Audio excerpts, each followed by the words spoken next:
तो इस वक्त की बड़ी खबर, अमेरिकी हमले के बाद अब ईरान की पहली प्रतिक्रिया सामने आई है। अमेरिका को चेतावनी देते हुए कहा है कि हमले का हम करारा जवाब देंगे।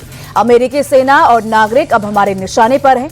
उधर यमन ने भी ईरान का खुलकर समर्थन करते हुए ऑफिशियली युद्ध में एंट्री की घोषणा कर दी है। अमेरिका को चेतावनी देते हुए कहा कि अब हिट एंड रन का वक्त जा चुका है, अपने जहाज को हमारे इलाके से दूर रखें। वहीं हमास ने भी अमेरिकी हमले की कड़ी निंदा की, हमले को अंतर्राष्ट्रीय कानूनों का उल्लंघन बताया है। तो आप सभी को बता दें कि जहां एक तरफ ईरान और इजरायल की जंग बंद होने का नाम नहीं ले रही, तो वहां दूसरी तरफ अमेरिका ने भी इसमें एंट्री ली और न्यूक्लियर साइट्स के 3 न्यूक्लियर साइट्स ईरान के तबाह कर दिया, जिसके बाद अब ईरान का जवाब भी सामने आया। ईरान की पहली प्रतिक्रिया सामने आई है और ईरान ने कहा है कि ये युद्ध रुकने वाला नहीं है। और यहां तक कि यमन ने अमेरिका को चेतावनी तक दे डाली है।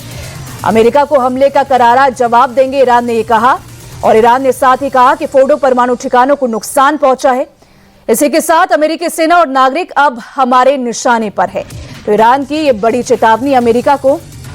इसी के साथ यमन भी अब ईरान के साथ आया और कहा कि अपने जहाज को हमारे इलाके से दूर रखें, अब हिट एंड रन का वक्त जा चुका है।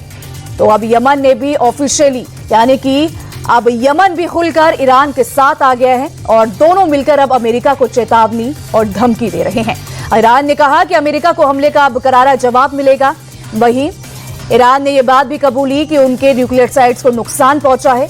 और साथ ही यमन ने भी अमेरिका को चेतावनी दी है। यमन ने कहा कि अपने जहाज को हमारे इलाके से दूर रखें और अब हिट एंड रन का जो वक्त था वो वक्त अब जा चुका है। तो ट्रंप को एक तरीके से सीधे चेतावनी देते हुए ईरान और यमन, जहां एक तरफ ट्रंप ने न्यूक्लियर साइट्स पर हमला करने के बाद राष्ट्र को संबोधित किया और साथ ही ये बात कही ईरान को कि अब युद्ध खत्म करें, शांति बनाए रखें, वरना अंजाम और भी बुरा होगा। लेकिन अब ईरान का भी जवाब सामने आ गया है। ईरान भी शांत बैठने वाला नहीं है, क्योंकि ईरान का जो जवाब है उसे सुनकर हर कोई हैरान है। ईरान ने कहा कि अमेरिका को हमले का अब करारा जवाब देंगे और ना सिर्फ ईरान बल्कि ईरान के साथ अब यमन भी खुलकर सामने आ गया है।